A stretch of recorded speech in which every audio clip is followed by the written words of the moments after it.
For today's video, I wanted to take up a very basic topic, which is what are stamps?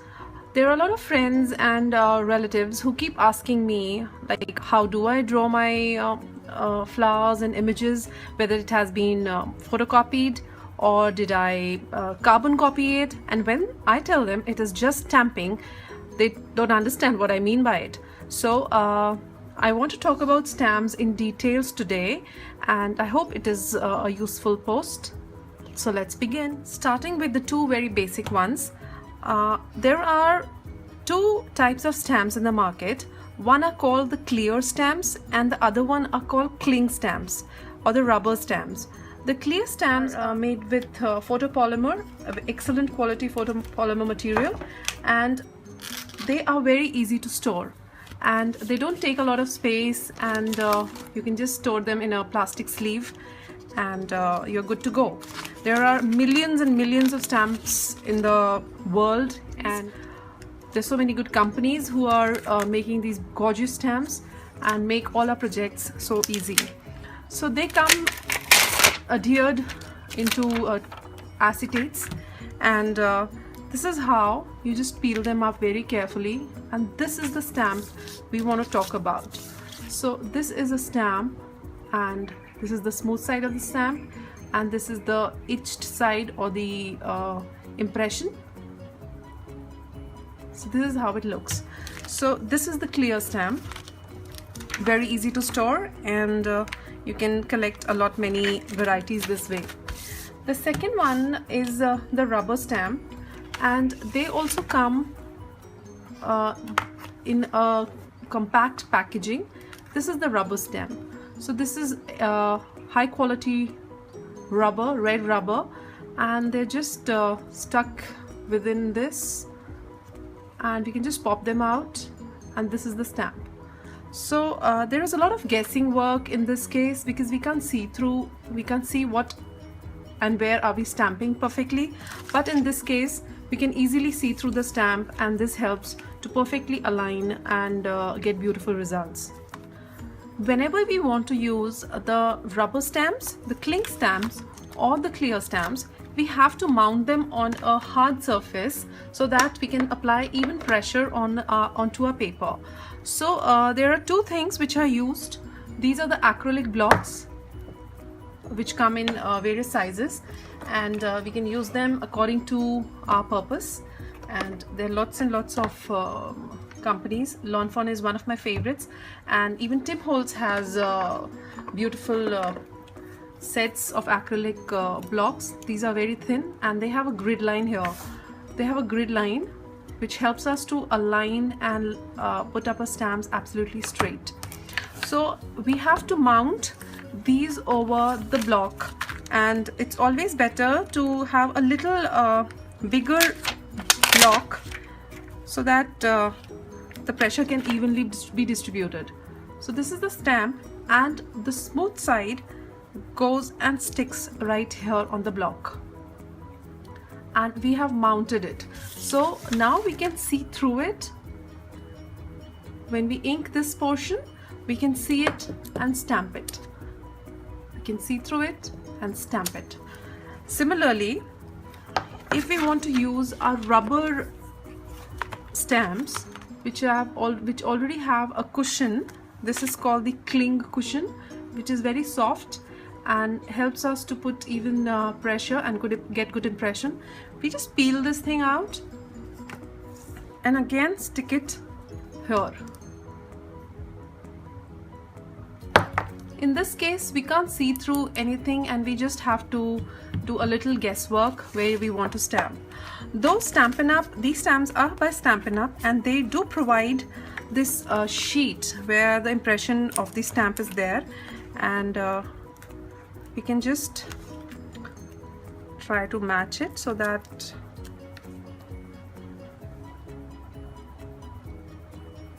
this is a sticker, and now it's little better. So now we can have an idea where we want to stamp. So this cushion helps to get better impression, which is not there, which is not there in the case of this. We don't have any cushion. See, this is solid. So these are the two broad categories of stamps: the cling rubber stamps and the clear photopolymer stamps.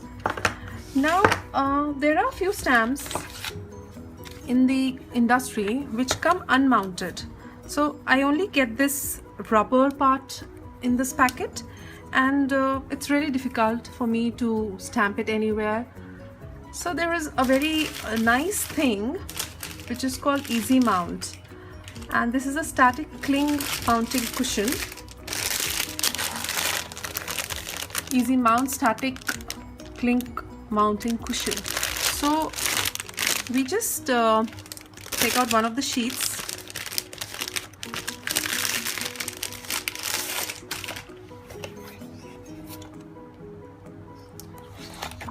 And it is easy, and it is demonstrated here that we just remove the printed liner and mount the stamp and then cut it. So this is an excellent product in case of unmounted stamps, and this is the same thing which adds cushion and helps us to adhere our stamp onto a block. If I want, I can just trim it with the help of a scissor. A Tim hole scissor is best for this, and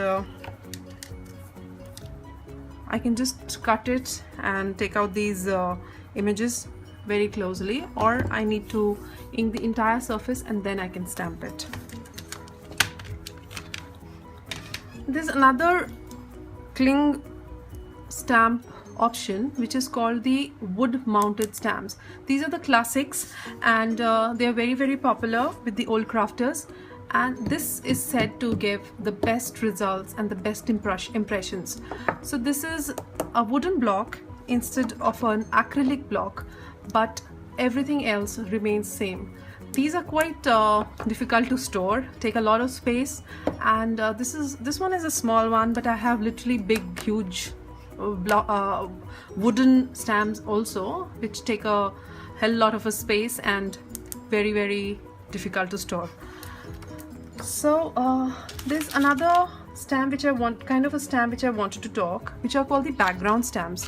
These are the background stamps which come in rubber as well as in clear stamps.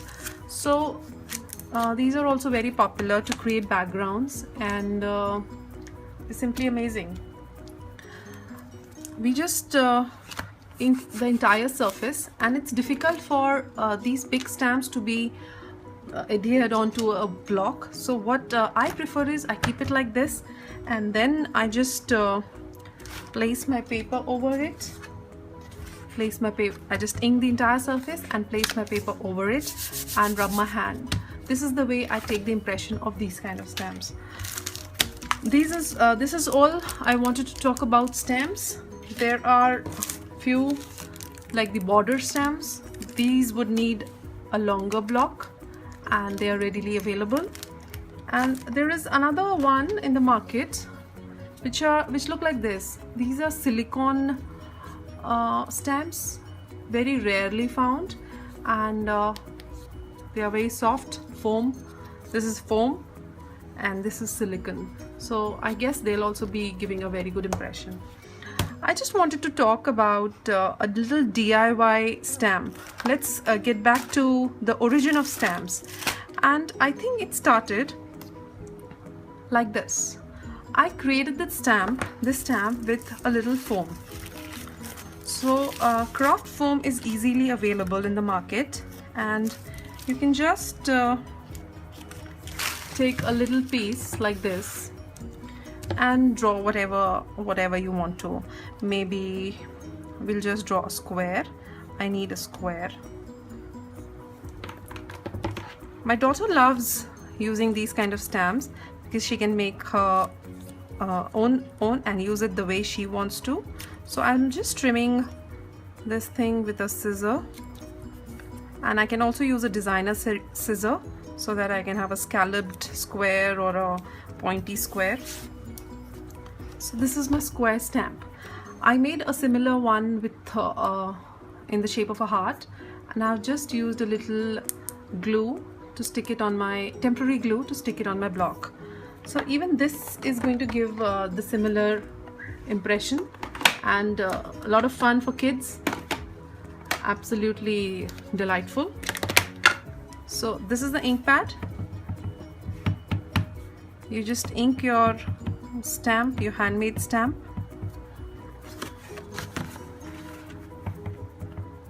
Properly, and here is the impression. It is so cute and very, very easy. This is a square stamp, and similarly I'll just ink this up and stamp. So this would be a very cute stamping to be done and enjoyed with kids, and they can do a lot many things, very easy to make and very affordable. I also want to talk about another kind of a stamp which is very, very easy to make, and you all might have done it, but I'll just try to repeat it once again. I'm just taking a potato, and don't get surprised because we'll be making a beautiful stamp out of this. I just sliced it, and now I want to roughly draw, maybe again if you want to go with a simple design. So this is the stamp I made with the good old potato, and I loved making it. I just made a very detailed one which was kind of difficult, but you can always go for a very simple kind of a design. So I used a couple of my pottery tools, and I'll just try to dry it once before I take it onto my stamp pad, my ink pad. So I'll just take this.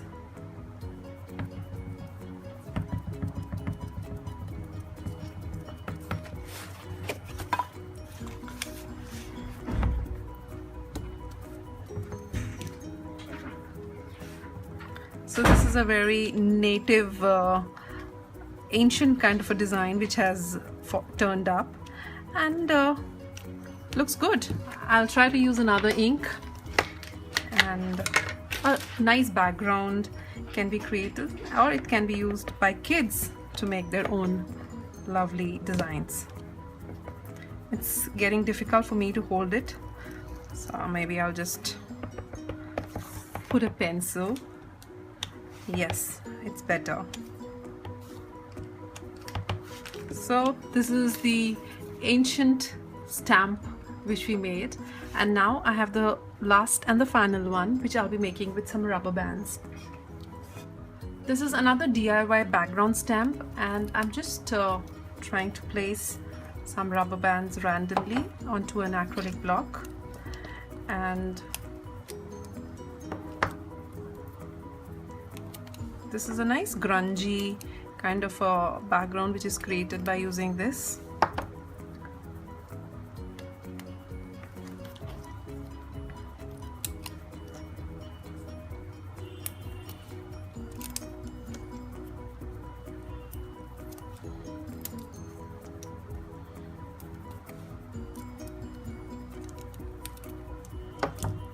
So I'm just arranging them randomly.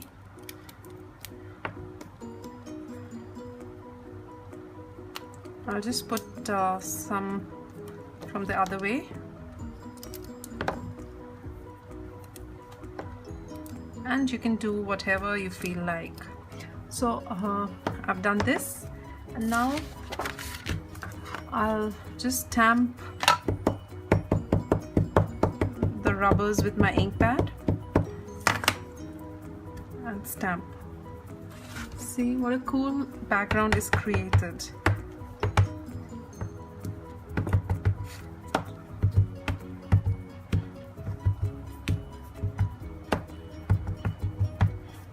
So I'm just turning and twisting my block so as to get various shapes, and if we introduce another color, we can introduce another color here right over it, and this is so much fun.